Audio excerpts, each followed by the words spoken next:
It was a warm evening in Austin, Texas, on May 11, 2022, the kind of night where the air feels heavy with the promise of summer. In a quiet, leafy neighborhood, a young woman named Anna Maria Wilson, known to everyone simply as Mo, was unwinding. After a day of travel, she was 25 years old, standing on the precipice of international stardom in the grueling world of gravel cycling. She had traveled to Texas to compete in the Gravel Locos, a race she was heavily favored to win. To the outside world, she was invincible, a powerhouse of endurance and grit who could outlast anyone on a dirt trail.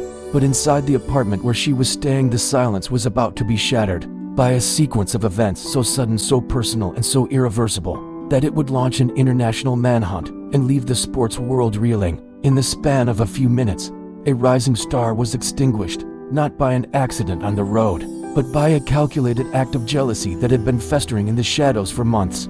To truly understand the weight of this tragedy, we have to look at who Mo Wilson was. Growing up in the northeast kingdom of Vermont, Mo was raised in a family where athleticism wasn't just a hobby, it was a way of life. Her father had been a ski racer, and Mo initially followed in those footsteps, competing as an alpine skier at Dartmouth College. She was disciplined, humble, and possessed a quiet intensity that drew people to her. But after college, she traded her skis for wheels. She moved to San Francisco to work as a demand planner for a bicycle company, and in her spare time, she began to ride. Quickly, it became apparent that she wasn't just a casual cyclist, she was a natural phenomenon. By 2022, she had quit her corporate job to go full-time as a professional racer. In the weeks leading up to her death, she was winning nearly every race she entered. She was the winningest woman in the American off-road scene, with a bright, lucrative future ahead of her. Friends described her as the person who would wait at the finish line for the very last rider, cheering just as hard for them as she did for the podium finishers. She was soft-spoken, kind, and entirely focused on her goals. On that Wednesday in May, Mo had flown from Colorado to Austin. She was staying at the garage apartment of her close friend, Caitlyn Cash. It was a safe haven, a place to prep her gear and get ready for the race in Rica later that week. In the early evening, Mo told Cash she was going out for a bit. She had plans to meet up with a fellow professional cyclist named Colin Strickland. Strickland was a well-known figure in the sport, a Red Bull-sponsored athlete who had been something of a mentor to Mo. They had a brief romantic history, a short fling during a period when Strickland was separated from his long-term girlfriend, but by May 2022, their relationship was reportedly platonic and professional, though perhaps not without its lingering complexities. Mo and Strickland went swimming at the Deep Eddy Pool, a popular local spot, before grabbing dinner at a nearby burger joint. It was a casual evening. Receipts and surveillance footage would later show them looking relaxed, just two athletes catching up. At approximately 8:36 p.m., Strickland drove Mo back to Cash's home on Maple Avenue. He dropped her off, and Mo went inside. Strickland drove away on his motorcycle. It seemed like the end of an uneventful night, but inside the house, the timeline was ticking toward disaster. At 8:36 p.m., Mo entered the apartment using her electronic lock code. Just 1 minute later, at 8:37 p.m., a dark-colored Jeep Grand Cherokee with a bicycle rack on the back slowly rolled past the residence. It didn't just pass by, it stopped. Surveillance cameras from a neighbor's house captured the vehicle pulling up adjacent to the driveway. The engine turned off, the lights went dark. What happened next inside that apartment was not captured on video, but the audio recovered from a neighbor's security system painted a chilling picture. At 9:15 p.m., screams were heard. Then, two loud pops. Then silence. Then, a few seconds later, a third pop. Caitlyn Cash, Mo's friend and host, arrived home shortly before 10 p.m. She had been out to dinner and was texting Mo, expecting to find her friend asleep or winding down. Instead, when she walked into the apartment, she found Mo lying on the bathroom floor. The scene was devastating. Cash immediately called 911, and in the recording of that call, you can hear the frantic, heartbreaking efforts of a friend trying to perform CPR, counting out compressions, begging for Mo to stay with her. First responders arrived quickly and took over life-saving measures, but it was too late. Mo Wilson was pronounced deceased at the scene. She had suffered fatal gunshot wounds. The investigation began immediately, and homicide detectives in Austin were initially baffled. There was no sign of forced entry. The electronic lock showed only Mo and Cash had used it. Nothing of value was stolen. Mo's expensive professional bicycle, her laptop, and her other gear were untouched. This wasn't a robbery gone wrong. This was targeted. The precise nature of the attack suggested a personal motive. Naturally, investigators looked at the last person to see her alive, Colin Strickland. Police drove to his home and interviewed him. Strickland was cooperative. He admitted he had been with Mo that evening. He confirmed the swimming, the dinner, and the drop-off. But when police asked about his current relationship status, things began to get complicated. Strickland lived with his girlfriend, a woman named Caitlyn Armstrong. They had been together for about 3 years, but their relationship had been rocky, marked by breakups and reconciliations. Strickland admitted to police that he had to change Mo's name in his phone to hide their communications from Armstrong because Armstrong was intensely jealous. While Strickland was being interviewed, detectives were scouring the neighborhood for evidence. That's when they found the footage of the black Jeep Grand Cherokee. It had distinctive features: a large bicycle rack, chrome detailing, and a piece of luggage rack missing. When they showed the image to Strickland, he confirmed that the vehicle looked exactly like the one belonging to his girlfriend, Caitlyn Armstrong. Suddenly, the focus shifted. Who was Caitlyn Armstrong? She was a 34-year-old yoga instructor and real estate agent. To the outside world, she seemed put together, living a comfortable life in Austin, flipping houses and moving in cycling circles. But as detectives dug deeper, a darker portrait emerged. They received an anonymous tip from a friend of Armstrong's. This friend told police that months earlier, Armstrong had been furious upon discovering that Strickland had been seeing Mo Wilson. The caller claimed that Armstrong had been shaking with rage and had stated that she wanted to kill Wilson. Another witness later came forward stating that Armstrong had said she had recently acquired a gun. 24 hours after the murder, police discovered that Strickland had purchased a 9mm Sig Sauer handgun for Armstrong months prior. Ballistic analysis of the shell casings found at the crime scene, specifically the brands Jaguar and Aguila, matched the ammunition found in Armstrong's home. More damning, the gun itself was tested, and the ballistics were a match to the casings found near Mo's body. On May 12th, just a day after the murder, police executed an arrest warrant on Caitlyn Armstrong, but not for murder. It was for an unrelated misdemeanor Class B theft warrant regarding a Botox bill she hadn't paid. It was a strategy to get her into the interrogation room. In the interview, which was recorded, Armstrong appeared calm but guarded. When the detective confronted her with the timeline that her Jeep was seen at the murder scene, at the exact time of the death, she didn't offer an alibi. She didn't scream or cry. She simply sat there, blinking, and said, "I don't have any explanation for that." She didn't deny being there. She just said she had no explanation. Then, a critical error occurred. Due to a discrepancy with the birth date on the warrant in the computer system, the police were told they couldn't hold her on the theft charge. They had to let her go. Armstrong walked out of the police station a free woman. She knew the walls were closing in. She knew they had placed her car at the scene, and she made a decision that would turn this case into a global pursuit. She decided to run. The days following her release were a masterclass in evasion. Armstrong didn't go home. She sold her Jeep Grand Cherokee to a local dealership for over $12,000 cash, far less than it was worth. But she needed liquid money immediately. On May 14th, 3 days after the murder, she took a flight from Austin to Houston, then from Houston to New York's LaGuardia Airport. Investigators were scrambling to catch up. By the time they secured a warrant for first-degree murder on May 17th, Armstrong was already a ghost. She had been spotted at Newark Liberty International Airport in New Jersey on May 18th, but she didn't fly out under her own name. Investigators discovered she had possession of her sister's passport. The sisters looked somewhat similar, enough to fool airport security. She boarded a flight to San Jose, Costa Rica. For 43 days, Caitlyn Armstrong vanished. The U.S. Marshals Service elevated the case to major case status. They put up billboards. They offered rewards. The story gripped the media. The yoga teacher who murdered her romantic rival and fled the country.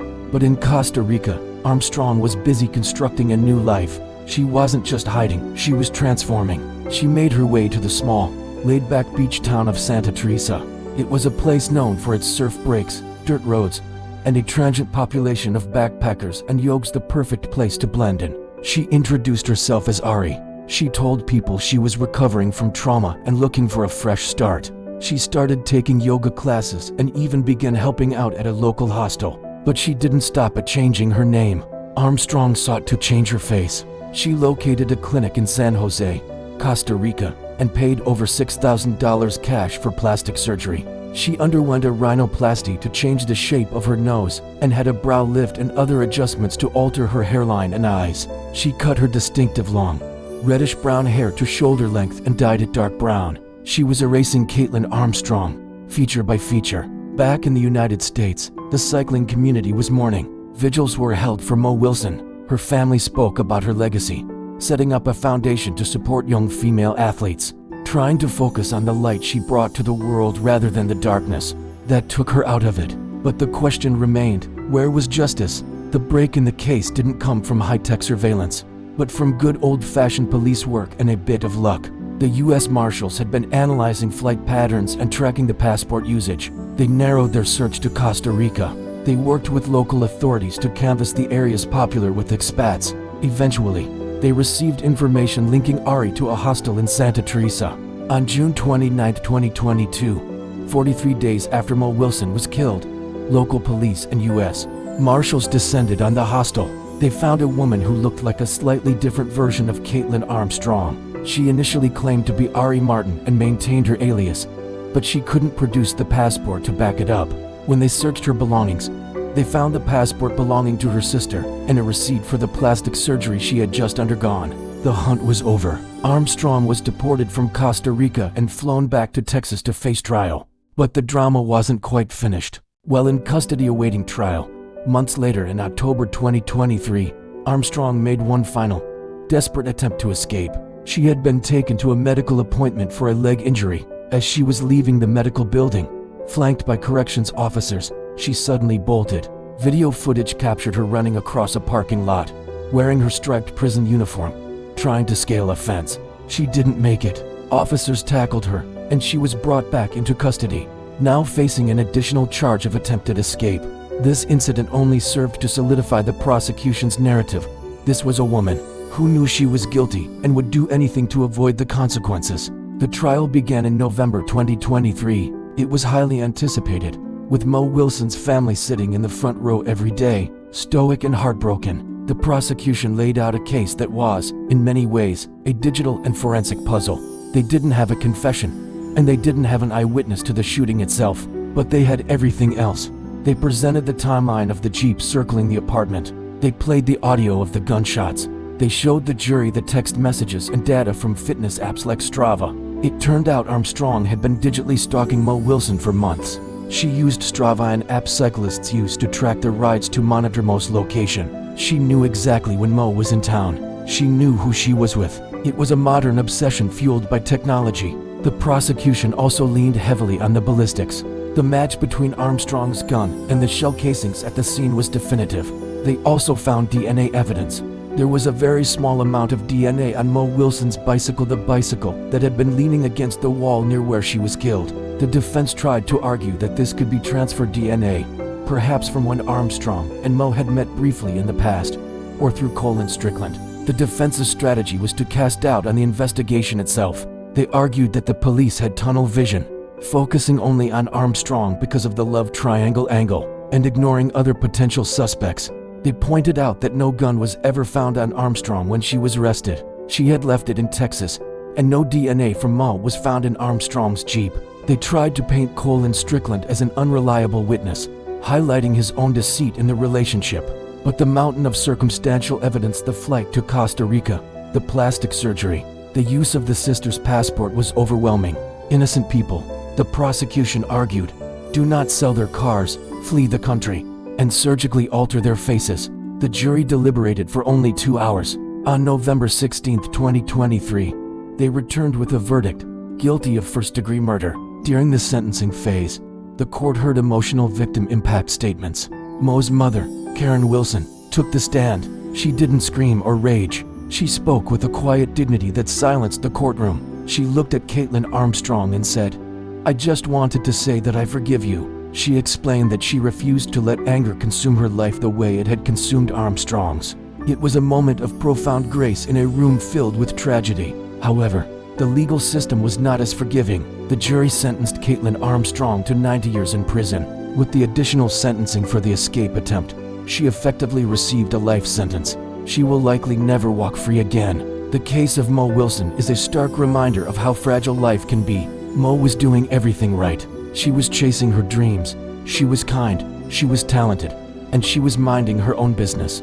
She had no way of knowing that the jealousy she wasn't even a part of was spiraling into violence miles away. The tragedy also highlighted the dangers of the digital age. The very tools that allowed Mo to share her success and connect with her community apps like Strava and Instagram were weaponized against her by someone monitoring her every move. It's a chilling detail that resonates with anyone who lives a public life online. Colin Strickland, the man at the center of the triangle, faced his own reckoning in the court of public opinion. While he was never a suspect in the murder itself, and he cooperated fully with the police, his actions and the secrecy of his relationships were scrutinized heavily. He retreated from the professional cycling world, his sponsorships dissolved, and he has largely stayed out of the public eye since the trial. Today, the cycling world continues to honor Mo Wilson. The Ride for Mo gravel race was established to celebrate her spirit. Her family and friends work to ensure that she is remembered for how she lived fast, fierce, and full of joy rather than how she died. They talk about her love for the color purple, her quiet laugh, and the way she made everyone feel like they belonged on the trail. As we look back on this case, it serves as a grim study of human psychology. It forces us to ask how a person like Caitlyn Armstrong, a yoga teacher, a professional, someone with no prior violent criminal record, could snap so completely. Was it a sudden break, or was it a slow burn of possessiveness that finally boiled over? The evidence suggests the latter, a calculated, methodical plan executed with cold precision, followed by an equally calculated attempt to evade justice. This story leaves us with a heavy heart, but also a sense of closure. The system worked, the manhunt succeeded, and while nothing can bring Mo Wilson back to the starting line, the person responsible has been held accountable. What are your thoughts on this case? Do you think the 90-year sentence was appropriate? Or do you have a different perspective on how the justice system handled the complexities of this trial? And how does the use of digital apps, like Strava, to track victims change the way you think about your own online privacy? Let me know in the comments below. I read through them and am interested to hear your take. If you found this deep dive informative and want to see more rigorously researched true crime stories, please hit that like button and subscribe to the channel. It really helps us continue to bring these important stories to light. Stay safe, look out for one another, and I'll see you in the next video.